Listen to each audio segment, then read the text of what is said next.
What is up, guys, and welcome to another deck profile. And this weekend I took Pendulums to the locals, and top 4 is never bad, especially with Pendulums. Fortunately, couldn't get the top cut at locals. Pendulums are good, but oh boy, they have their issues, and it's a struggle sometimes. But they're still a super really good deck. It's insane. But say here's my build that I took the locals this weekend, and without further ado, let's just get right into it. Of course, we have the new at 3 double Iris Magician. She came off the ban list to 3, the last ban list, so definitely one of the most important pieces of the deck. Definitely so good to have her back at 3. Next, of course, we have 3 of the Harmonizing Magician. This is literally your main tuner of the deck. This literally gets you into everything, fishes out a pendulum, say right from your deck. So this is your go-to starter, basically. Let's say when you pen summon. Of course, we have, the 3 Wisdom Eye.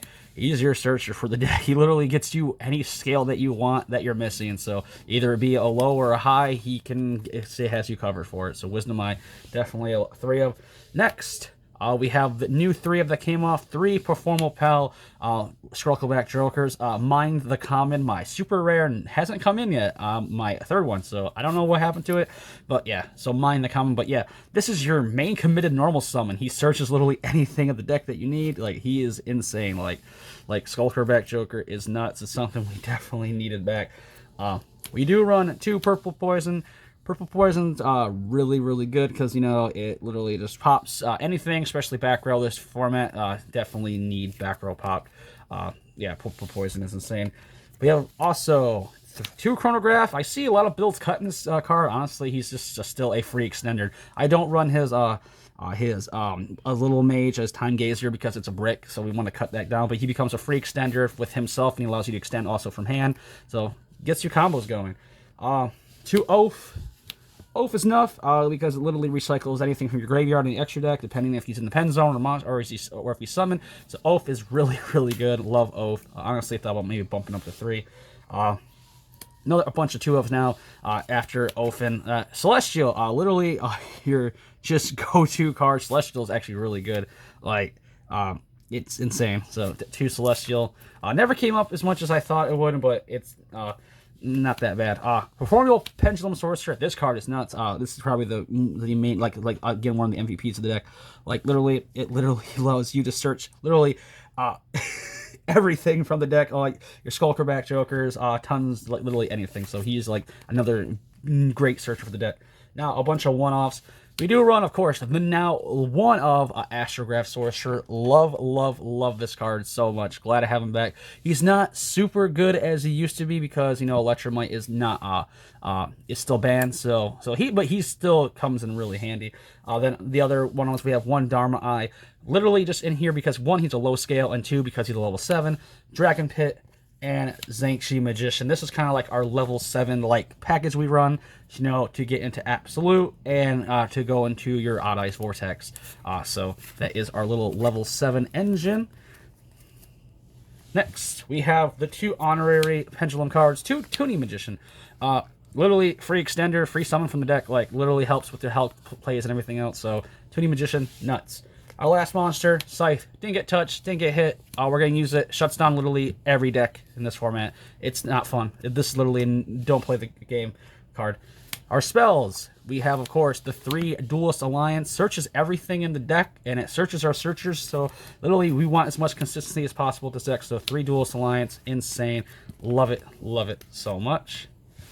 We have, of course, the 2 Pendulum, say graphs, Star Pendulum graphs.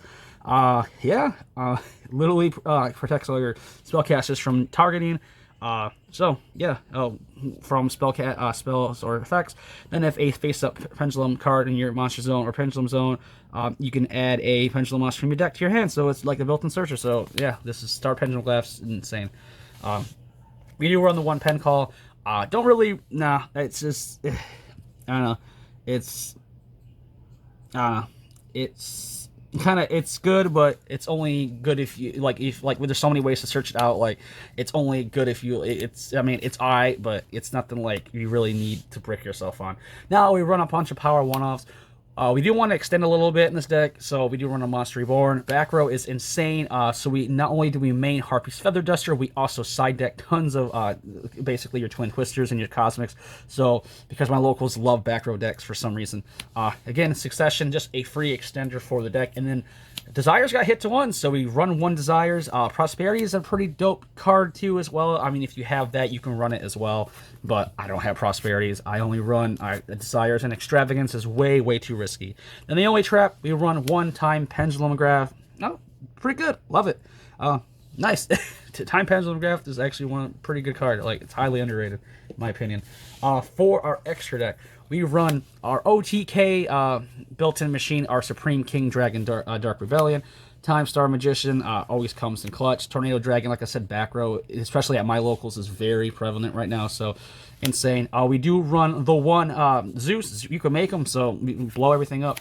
Then we run the Odd Eyes Absolute and Odd Eyes Vortex Dragon. Now, an engine that I've also been thinking about running in replace of the Absolute and Vortex is that if you're not a fan of it, and you're not a fan of the level 7 spam, this engine 2 is also not that bad. 1 Raider's Knight and 1 Arc Rebellion XC Dragon. It's just another OTK potential because you get Arc Rebellion. Basically, you make Raider's Knight. You basically then you overlay Raider's Knight with Arc Rebellion, and Arc Rebellion's basically a Dark Ruler, Ruler no more, and he gets really big and he can punch for games. So this is another cool little engine 2 that you can throw in if you don't like the Vortex play. So just another engine that you can say something that take in consideration. So there is that. Next, our Synchros. We have, of course, the one Supreme King Clearwing. Say Rigeki on summon, pushes for game.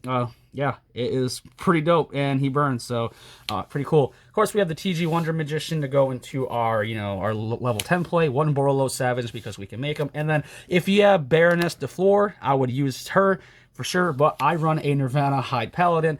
It's a cool little gimmicky card that I really love. It's kind of underrated in my sense. It has a cool little niche ability. I decided to run that over say with a set of Baroness because I don't have a Baroness, and Baroness is highly, highly expensive. So I decided a little fun and just run, say, Nirvana Hide Paladin. Pretty good card though, really good, honestly. Like, I actually love this card. Like, this card won me a lot of games, honestly, because it halves your opponent's life points and then allows you to just go for a game a lot more quicker.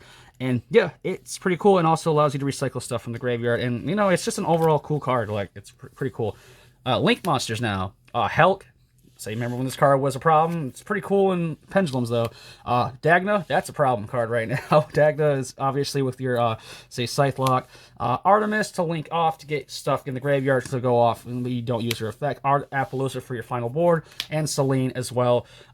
That's another reason why I had the power spells like Monster Reborn in succession to get more counters for Selene to help use her effect more often.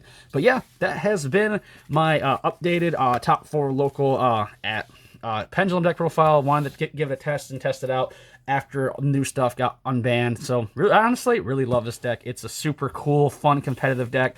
It's actually surprisingly budget if you take away, the bigger, expensive cards of the extra deck. But sometimes you gotta fork up that money for it. But thank you guys for watching. If you guys enjoyed the video, leave a like, comment, and subscribe down below, and let me know what you guys think down below.